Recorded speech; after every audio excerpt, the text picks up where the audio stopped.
Good evening, City Council. My name is Taylor Gambino, Civil Engineer for Public Works. I'm here to discuss the termination of the emergency order declaration for the replacement of the city's data center cooling system. It is recommended that the City Council, 1. Ratify the City Manager's declaration of the termination of the emergency order to dispense with public bidding requirements pursuant to Public Contract Code Section 22050 for the replacement of the city's data center cooling system. 2. Ratify an agreement with LDP Associates, Inc.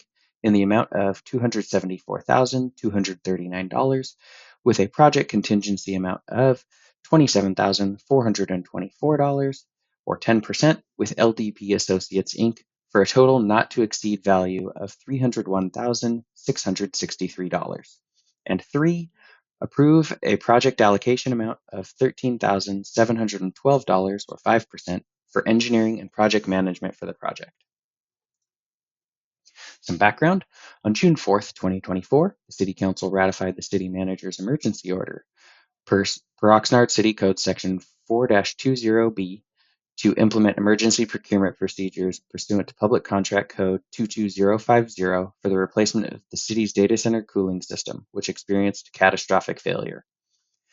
The emergency at issue was declared on May 23, 2024 by the city manager after reviewing information provided by the city's chief information officer and a recommendation from the Public Works Director. Some discussion on this item. On July 23, 2024, after reviewing information provided by the Public Works Director, the city manager declared the emergency order to be terminated.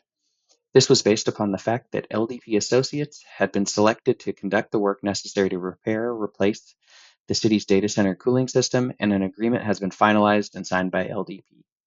Staff is recommending that the City Council ratify the City Manager's declaration with the emergency order to be terminated and ratify the agreement with LDP along with project allocation costs. The financial impact of this. Cost for this project shall not exceed $315,375, including the install agreement for $274,239, a 10% contingency for $27,424, and a 5% project allocation for any labor and other costs for $13,712. This will be funded from the operating budget from available appropriations in the Information Technology Fund. It should be noted that because of the emergency nature of this process, a full engineering design and field survey was not completed. This may result in unforeseen or unknown site conditions requiring additional funds to address. Should this occur, staff will return to City Council with updates. This concludes the presentation. Do we have any questions?